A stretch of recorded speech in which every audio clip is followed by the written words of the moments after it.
Hello everyone, this is Karen from Sew and Save. I'm here at my studio in the Ponderosa and we are working on block 11 from the Deb's Cats and Quilts Build a Quilt Workbook. So we're almost done, we're down to the wire. We're gonna make, I'm demonstrating how to do 12 blocks. So we are on block number 11. So here we go. So this is block number 11. It is on page 17. So we'll be working on page 17 in our workbook today. We are going to use our Quilt in a Day half square triangle ruler and of course the kitty corner ruler to make this block.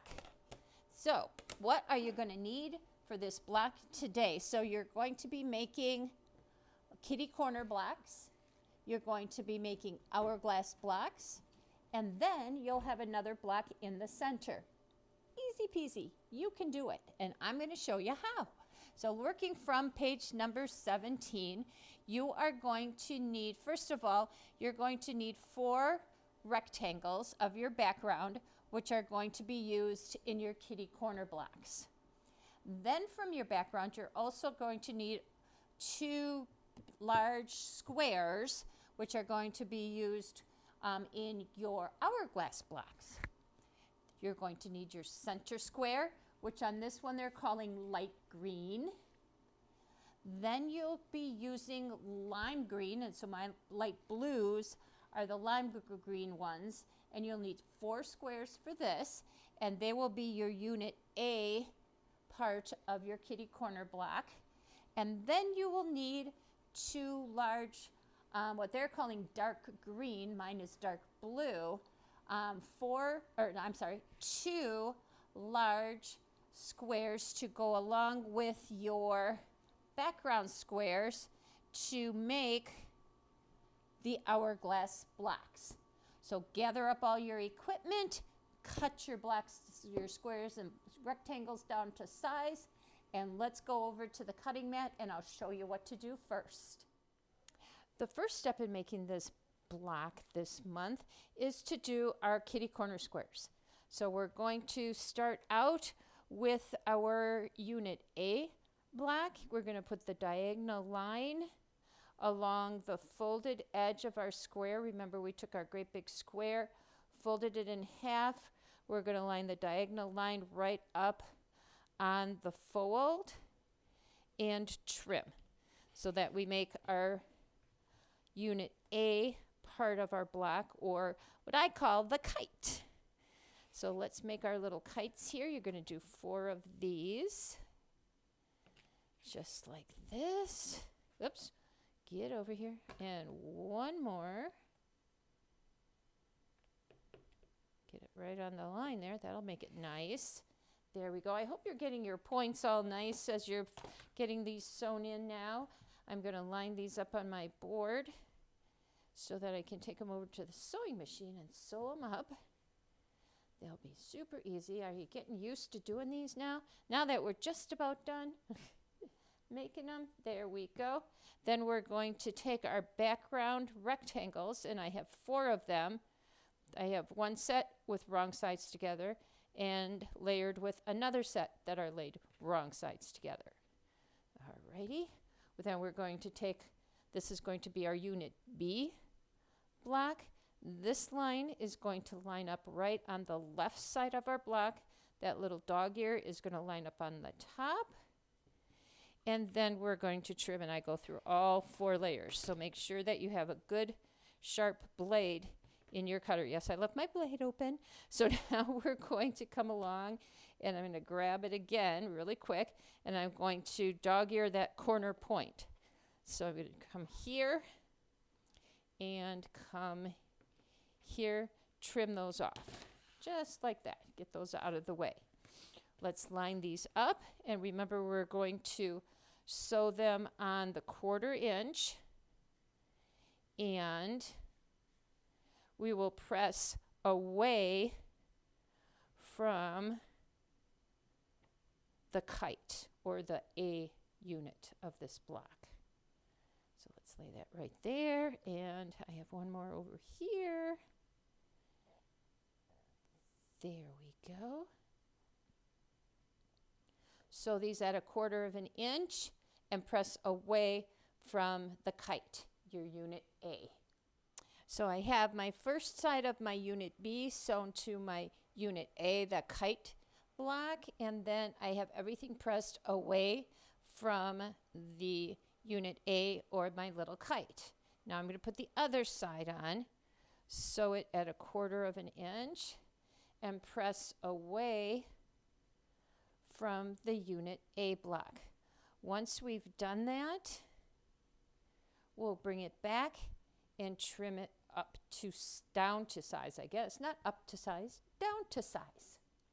I have both of my unit B pieces sewn to my kite piece. All of my, that one's not pressed very nice. I'll go back and fix that. All of my little press marks are going away from my kite or my unit A. And now I'm ready to trim these down. I'm setting them in front of me with the point away from me and the wide part of the kite facing me.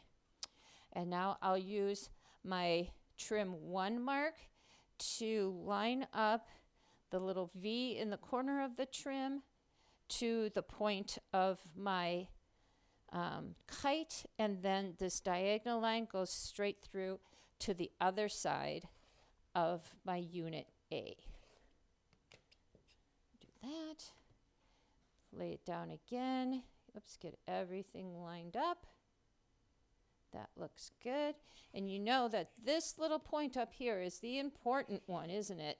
If you don't get that little point right on the edge, and I think some people are actually giving it a little bit more space than that, but usually if I can get it right on that point, I have 1/4 inch from the point to my seam, and I don't cut my point off. And then one more time, always make sure that that diagonal line goes right through the point of the A block at the end there. So we're going to do those. Close that up for a second. Pull this all out of the way. Flip my block. So we're going to flip it so the point is now facing me and the wide part of the kite is away from me. Now I'm going to use the number 4 on this side of the ruler and line that up with the edge that I've already trimmed and trim it down to the 4. Just like that on all 4. And then this will be finished and you'll be ready to go on to the next part. There we go. And, oops, not 3.5, 4. There we go. This one's a little close right there, but it's going to be just fine. I'm just trimming off a smudge, and that's really all you need. You just want enough to make it nice and square and pretty. There we go. All right, let's close that up. And these guys are all ready to sew into my block. Let's set that down for a second. Here we go. All right, the next thing we're going to do is work on the hourglass block that's right here. All right, so if you've had problems sewing an hourglass block before, here's your chance to learn how to do it. So I have my 2 darker pieces laying face up. I'm putting my 2 background pieces right sides together, right on top. And I did not grab, let's see, we'll grab this ruler and stretch across to get a Frixion pen, and we're ready to go. This Frixion pen's a little weird. So I'm going to draw a diagonal line from edge to edge here, just like you would if you were making a half square triangle, which is exactly what you're going to do. So you're going to sew 1/4 inch on either side of your line. 1/4 inch here and 1/4 inch there. I would then trim along here and press to the dark side. All right, I'm going to go do that and we'll be right back. As you can see here, I've sewn on either side of the line that I drew. Now I'm just going to take my ruler, cut on that line.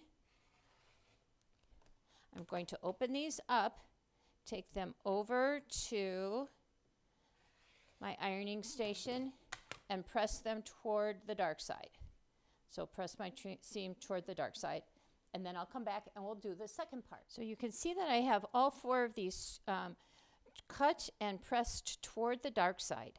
Now I'm going to lay them together to do the final step in making my hourglass block.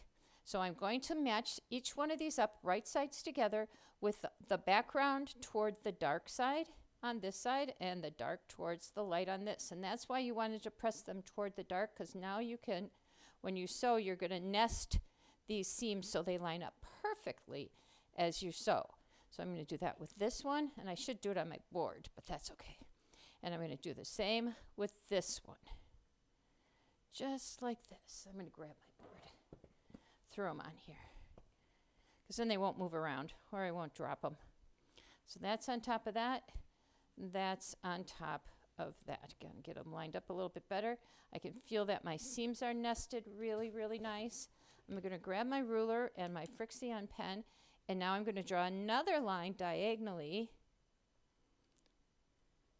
through these. And I'm going to sew a 1/4 of an inch on either side of these lines, just as I would if I was making a half square triangle. Kind of get those lined back up again. And I stitch them, hang on a second, I'll show you. Okay, drew my line. So I'm going to start on the light side and sew towards the dark, because if I do that, my seam is facing that direction. If I came this way, a lot of times you'll catch that seam and pull it up. So I'm going to make sure these are lined up. I'm going to start here and stitch down, here and stitch down on either side of the line that I just drew a 1/4 of an inch. So now you can see that I've sewn on either side of that line that I drew. And when you flip this over, look at, here's your hourglass block. Isn't it beautiful? See how beautiful that little point is? They all match up just right together. First time, because you nested those right inside of one another. Now you can take and cut right along the line that you drew.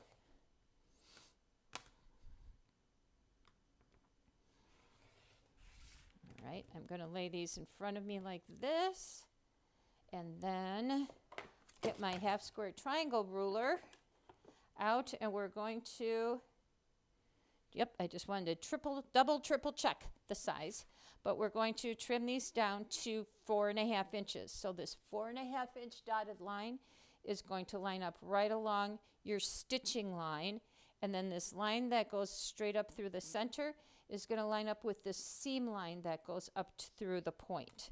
So just like this, dotted line along the stitching line, and the center line going right on your stitching line going up through your block. You're going to trim here and here, and when you open it up, ta-da, a beautiful half square triangle. Or, yeah, it's a half square triangle, but it's actually an hourglass block. So you use the method of making half square triangles to make your hourglass block. So again, I'm getting everything lined up just right. Just like this. There we go. This ruler's moving around on me a little bit. So we're going to have a whoops, I got to get this right over there. That's going to be right there. I want that lined up pretty perfectly. Come on, there we go. Sometimes it just doesn't want to line up right. And one more time, the horizontal line goes along the stitching line. The vertical line goes along the seam going up through the block. Alrighty. So here we go. I'm going to go and I'm going to press these. And this, I actually think I'm going to press this open so that it's less bulky in the center. So I'm going to press these flat and open. And then the center piece will be, the center point will be nice and flat. So I'm going to do that. And then guess what? It will be time to sew our blocks together, our whole block into the big block. All right, now I have 4 beautiful hourglass blocks, but I have these little dog ears on there, and I don't like those, so I just kind of run across and take a little scissors and trim those off. Those bother me. I don't know if they bother you, but they bother me. So I just kind of snip them off and get rid of them on each one here. And then we can sew our whole block together. And we don't have much matching to do on this one. I think it's going to come out is pretty easy. No little points to match up. Everything should sew together super easy. Remember to look how you're lining up or turning your hourglass blocks, and watch how you are turning and laying out your kitty corner blocks. A lot of times I see people unsewing and resewing because they've sewn their blocks going the wrong direction. So that's why I always like to take my board, lay it out, look at the picture, and lay it out. So you don't want to go this direction with these. You want the white, or my white, actually, mine is kind of white, background up against your colored center. So I put these in first, get these guys right up there. Look at how cool this is going to look. This is going to be a really cool looking block. And then this time the large part of your kite is pointing in. Alrighty. You can do this. We're down to the wire on these girls. So right here and here. So I'm going to come along and I'm going to sew each row together. These I'm going to press out. This I'll press in. This I'll press out. And then I'll come back and sew everything else together. Look at how cool that black looks. I really like this one. And here is our beautiful block 11. I love this one. It turned out really good. You have to kind of putz a little bit with these little 2 corners here and these 2 corners down here. I did that little thing where I sew from just this side of the seam to that side of the seam. Make sure I got these matched up the way that I liked, and then went across and stitched my entire seam. After I did that, I pressed my seams flat, and that eliminated the bulk in all of these kind of thick corners, and it is fabulous. I hope yours turns out just as nicely. One more block to go, ladies, and we will have all of our blocks made for our project. So make sure that you join us on the 3rd Monday of every month to work on our So What block of the month. And I will see you again very soon.